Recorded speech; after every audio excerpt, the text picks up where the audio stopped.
Maisha yako ya Ukristo kama hayajabeba radha na hayana uwezo wa kuweka radha kwenye maisha ya mtu mwingine, basi jua Ukristo wako umefeli.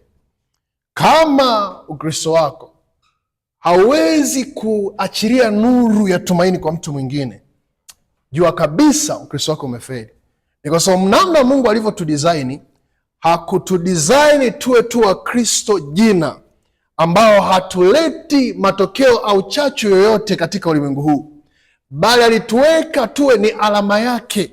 Kwa maana nyingine, Mungu amekuweka hapa ulimwenguni ili uwe ni tumaini kwa waliopoteza tumaini, ili uwe ni majibu kwa wasio na majibu, ili uwe ni ishara ambayo inawaelezea watu ya kwamba endapo ukiwa na huyu Mungu ambaye ni Yesu Kristo, automatic hatima yako inaweza kubadilika, maisha yako yanaweza kubadilika.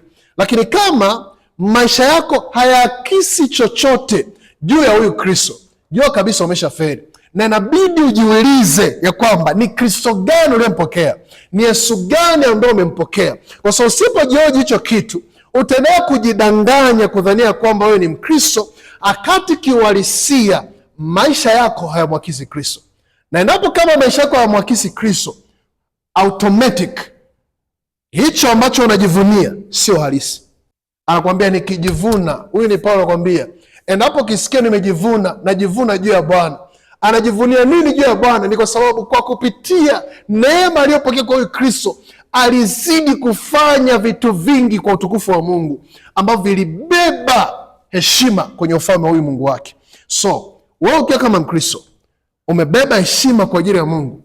Ni nani ambaye anakutambua wewe ya kwamba umembeba Mungu aliye hai? Ni nini ambacho umekifanya ambacho kimekuwa ni alama kwenye maisha ya mwingine, ambacho kwa kupitia hicho kinamtambulisha Mungu aliyembeba?